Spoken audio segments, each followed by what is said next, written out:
Hi, thank you so much for joining me today in the Louis File. Today what I'm going to do is I'm going to share a little snippet of a testimony based on a conversation I had with a man just the other day.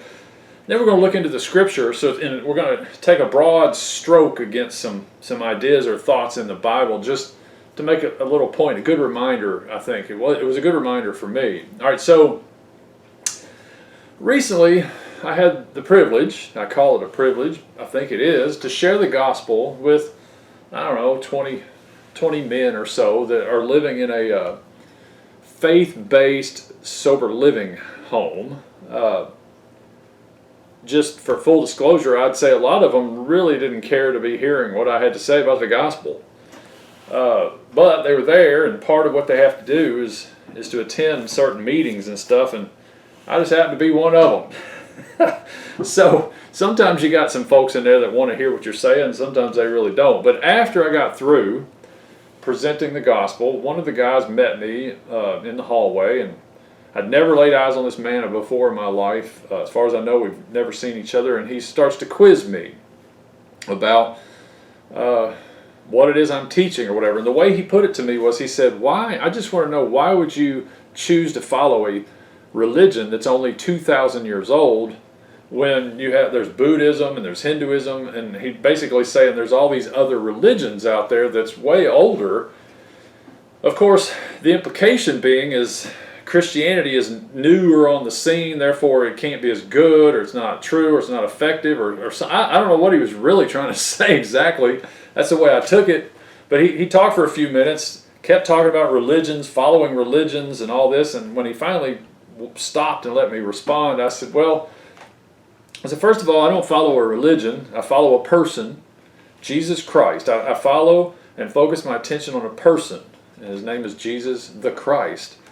I'm not concerned that much about religious observations, traditions, rituals. I mean, those are all great and wonderful. I like to read the Bible and all these kind of things, but ultimately, my faith, my focus, my hope is put onto a person, not any religious system.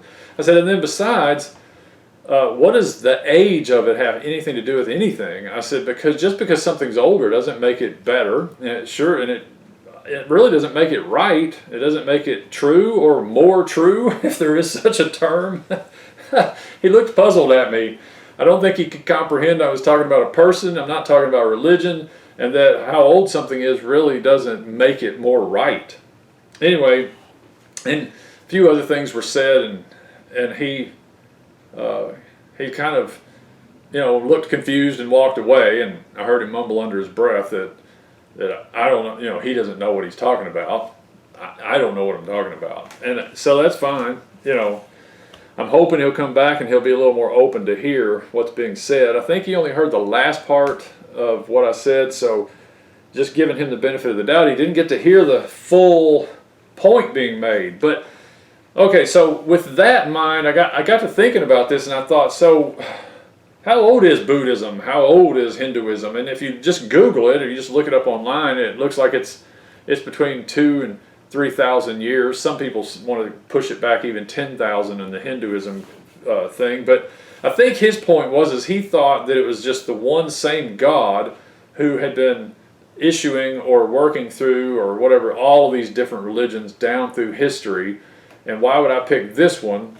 And he implying that there's just one God, and all these are just expressions of this one God. Well, that really doesn't line up biblically.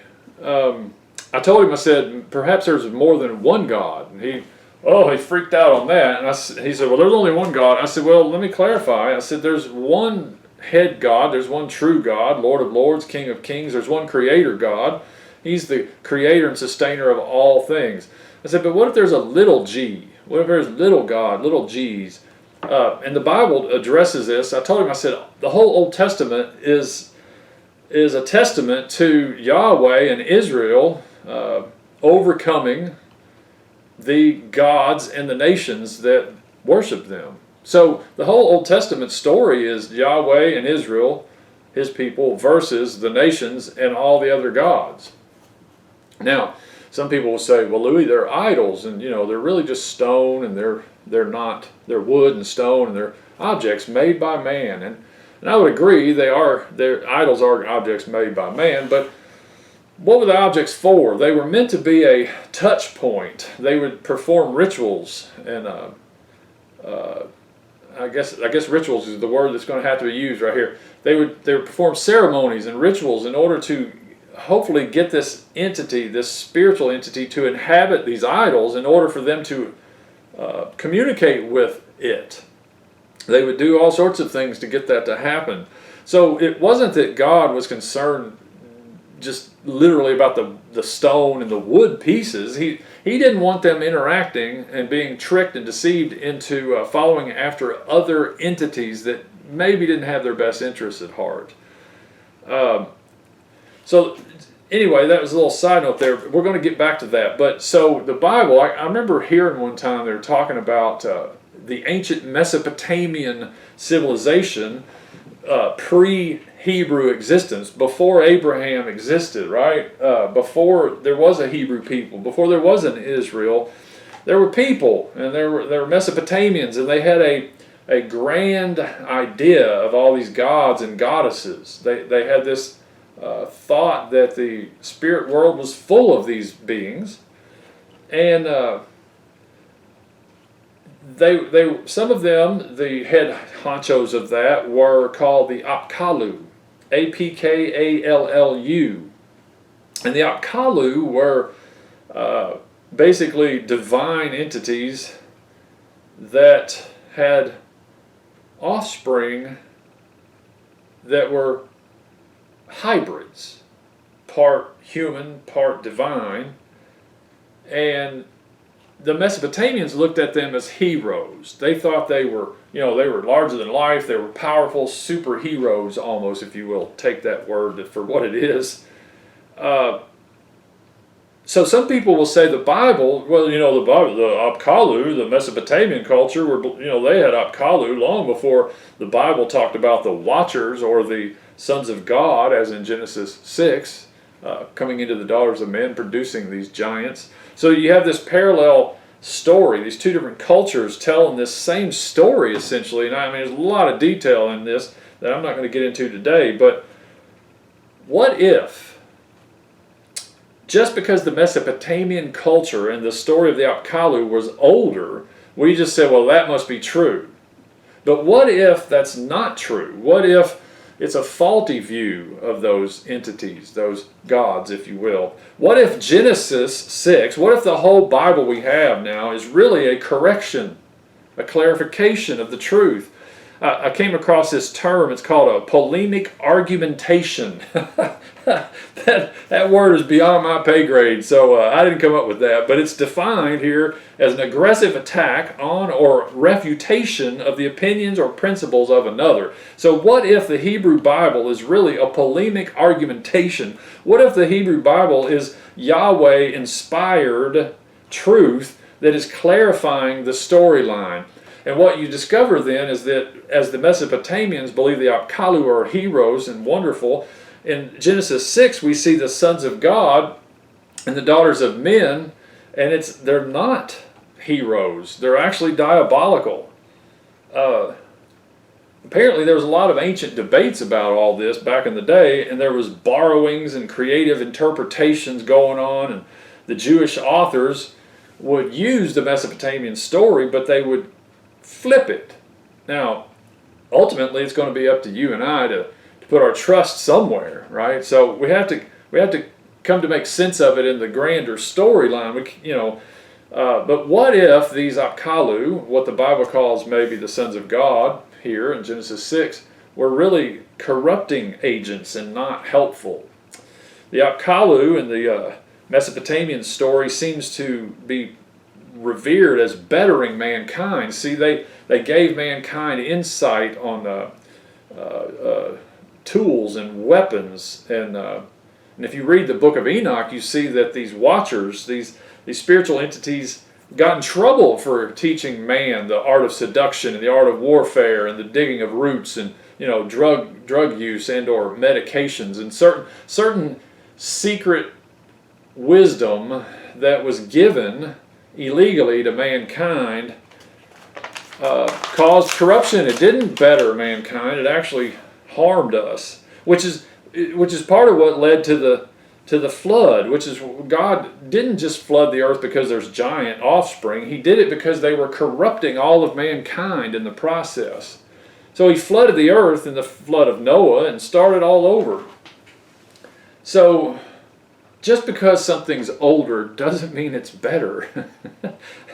It's just simply not true. So with that in mind, let's think of something here. Let's jump over to 1 Corinthians 8, verse 5. I'm going to switch gears a little bit here. 1 Corinthians 8. As I remember, there's a lot said here about this, but let's just read the verse. 1 Corinthians 8, verse 5. It says, Paul told the Corinthians, "For even if there are so-called gods," with a little g, "whether in heaven or on earth, as indeed there are many gods and many lords." Verse 6, "Yet for us there is but one God, the Father, from whom are all things, and we exist for him, and one Lord, Jesus Christ, by whom are all things, and we exist through him."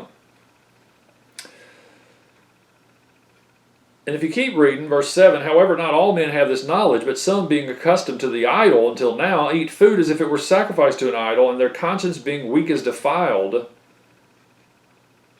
So Paul is telling the Corinthians, who had come out of a pagan culture, and they had idols that they sacrificed to, and the meat that was given to these idols, sometimes the leftovers were sold in the marketplace. And he's telling Christians, new believers in Corinth now, that if you find out this meat has been sacrificed to an idol and your conscience is bothering you, by all means stay away from it. But if you can eat it and you keep your conscience clear, then just eat it and don't worry about it.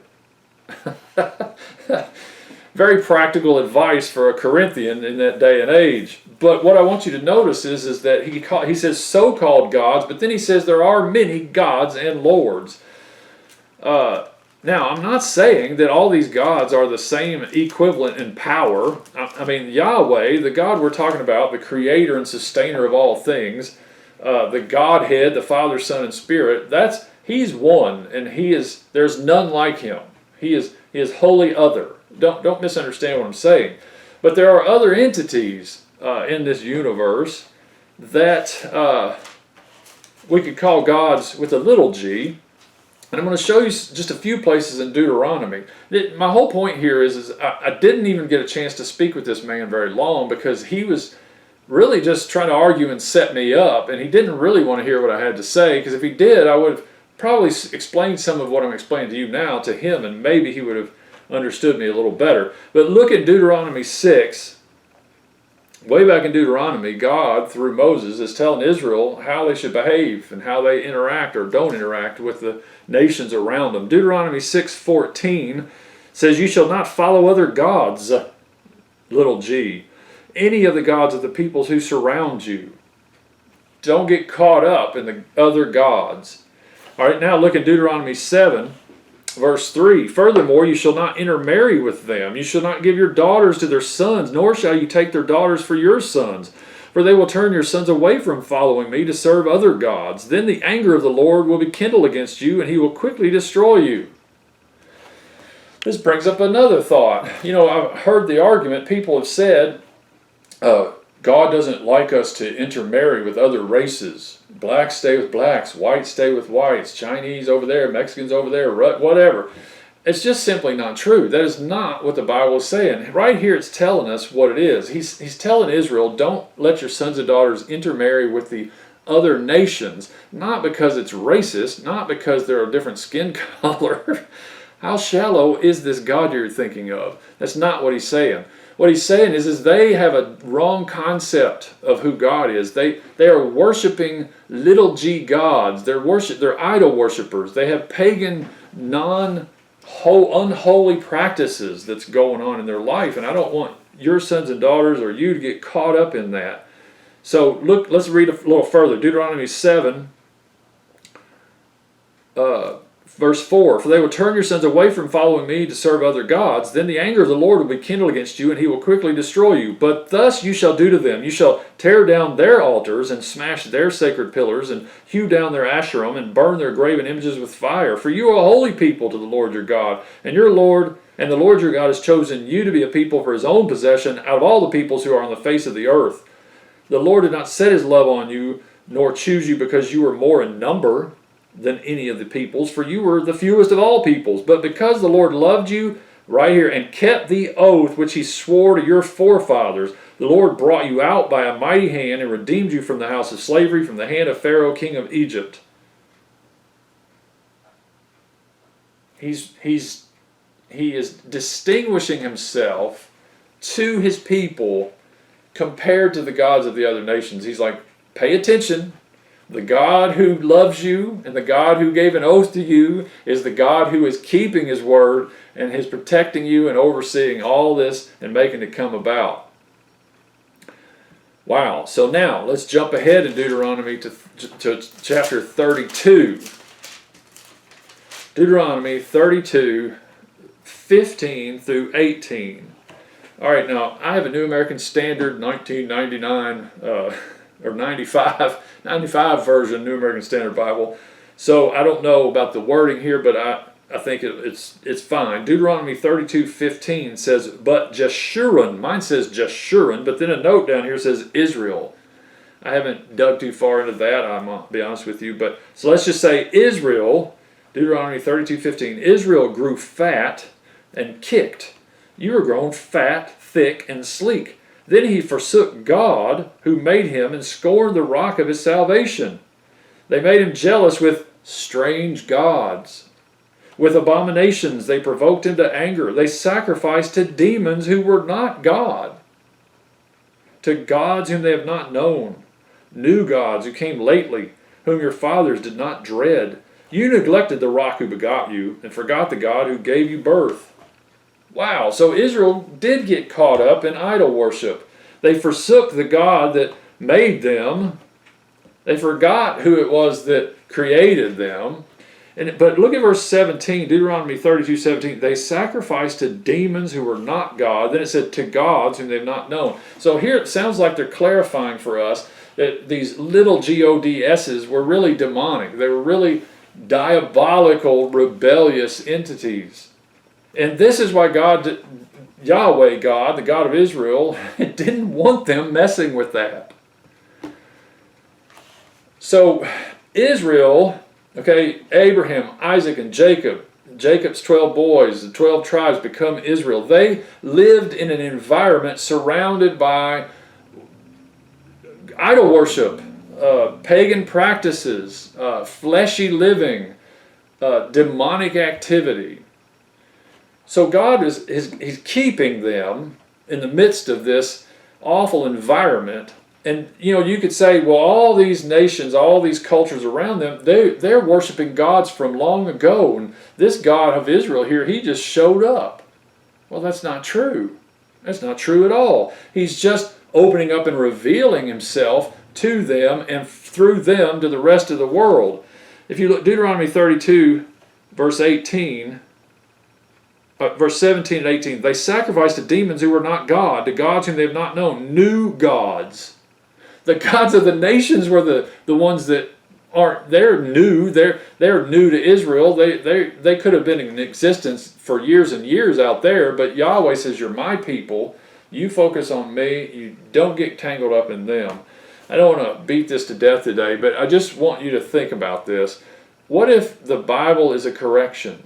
So if someone comes to you and makes the argument, well, the Bible, Jesus is just the retelling of an ancient story in Greece, the gods of the Greeks and this, and the Mesopotamian culture already had all this, and they just stole the idea.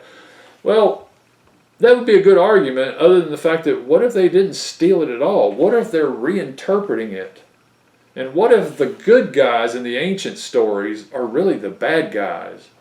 What if they're liars? What if they're deceivers? And that God himself, Yahweh, through Israel, and then in and through Jesus Christ the man, reveals the truth. And he says, if you've seen me, you've seen the Father.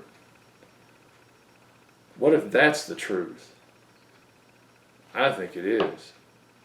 And I hope if you don't know or you're not sure that you will inspect Jesus Christ. Look at him a little bit closer. See how he behaved. See how he loved and healed and transformed everybody and everything around him in just 3.5 years. And then since then, through his body, which is now the believers. I'm sticking with Jesus. I'm not jumping. I'm not going through the hoops of religious observations. I'm not worshiping idols. I'm not seeking all of that stuff out. I'm going to focus my attention. I'm going to fix my eyes on Jesus Christ, the author and perfecter or finisher of my faith. And I hope you do that too. Thanks for your time. I'll see you on the next Louis File.